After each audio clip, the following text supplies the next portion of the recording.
Well, good morning, guys. Big A coming to you live from the station Camp Greenway. Can't wait till tonight to see the Predators finally come out and take what's rightfully ours, is that Stanley Cup. You guys up there get prepared. You're fixing to hand it over to Nashville, Tennessee. Go Preds.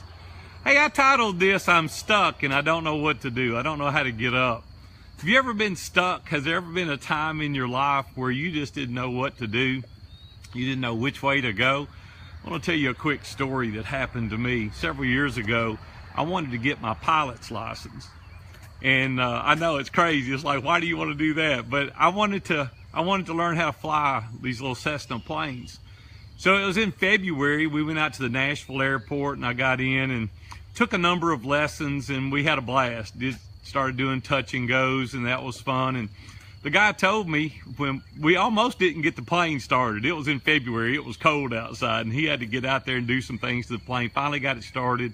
We got up and we're flying all over Nashville, and he said, we're gonna do full power stalls. And I said, why do we want to do that? This thing will be much funner, you know, just get about 6,000 feet.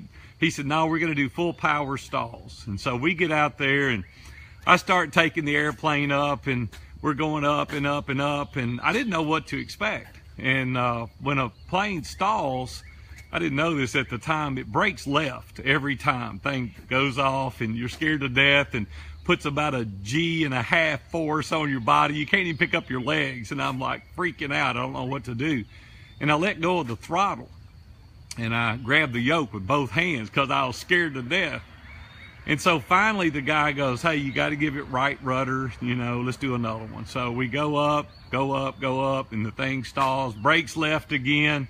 I let go of the throttle, grab the yoke, both hands again. And he looked at me and he said, hey, don't do that again. He said, I'm warning you, don't let go of the throttle. You got to keep your right hand on the throttle. So we go up again. I don't know if you've ever done a full power stall or not, but I'm going to tell you, it'll tighten you up in a second.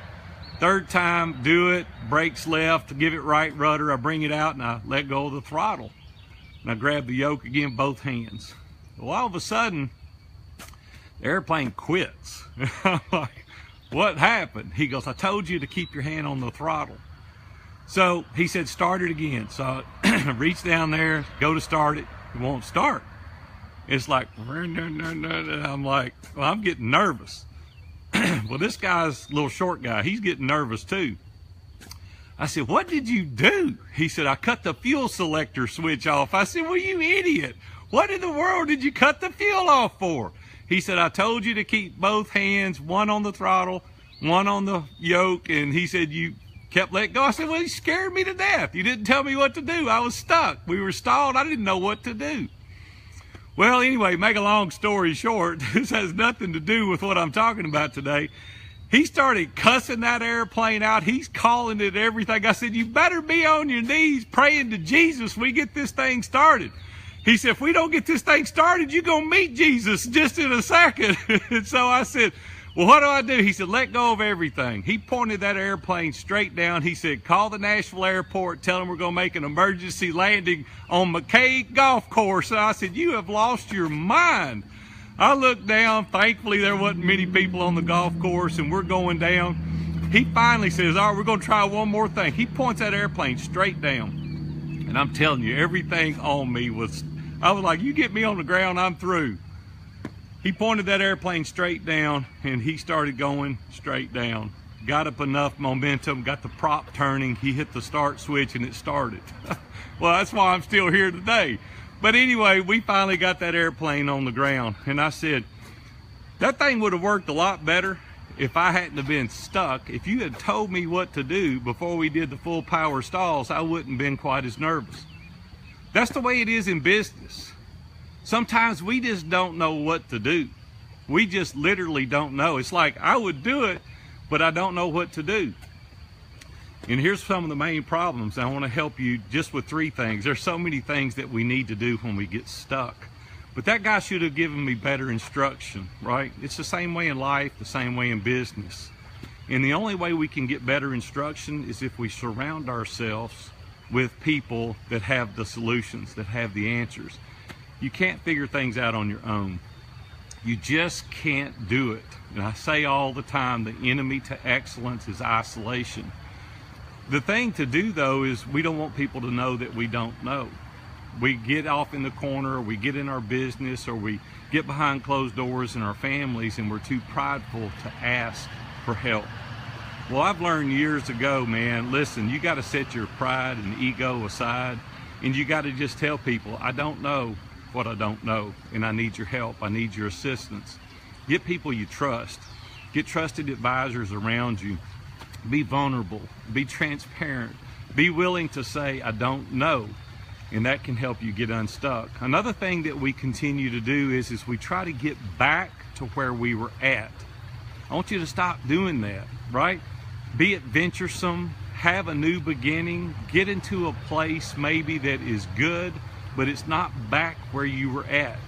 Back where you were at may have been okay, but there could be a place that you could go that's even better than that. We're always striving to get back to where we were at. The third thing that I want to suggest to you today is stop comparison. We're always comparing ourselves to other people, to our friends, our family members, other colleagues, your parents. Listen, don't compare your beginning to my middle or my end. Robin and I are in a place now where we can do some things, but my kids maybe can't do that. They have smaller children. They don't have the resources that we've got. Yet we compare ourselves all the time. There may be somebody in your community that's got some advantage maybe you didn't have, but you're comparing yourselves, so you're always feeling stuck. You're always feeling like you don't measure up. And the last thing that I want to say, and this is something that I wasn't planning on saying, but I see it happen with men all the time. You're trying to prove something to somebody. Maybe it's yourself. Maybe it's your dad, maybe it's a brother, maybe it's somebody that you just got to prove yourself, and it gets us stuck. Stop doing that. You don't have to prove anything to anybody. I talked to a guy not long ago that was still trying to prove something to his dad, and his dad was deceased. He was like trying to prove something to somebody that didn't even exist anymore, because in him, he wanted to say, I told you I could do it. I knew I had it in me. A lot of people have not been raised in an environment where their dad or people around them believed in them or trusted them or thought that they could do it. You will waste your entire life if you continually try to prove something to someone else. You can't do it. It will make you feel stuck forever. So get people around you. Quit trying to prove something to somebody. Settle for maybe a new beginning and not try to get back to where you're at, and change your mindset. That's what success is. It's a mindset shift. Carol Dweck talks about it in her book, Mindset. You've got to have a growth mindset and not a fixed mindset.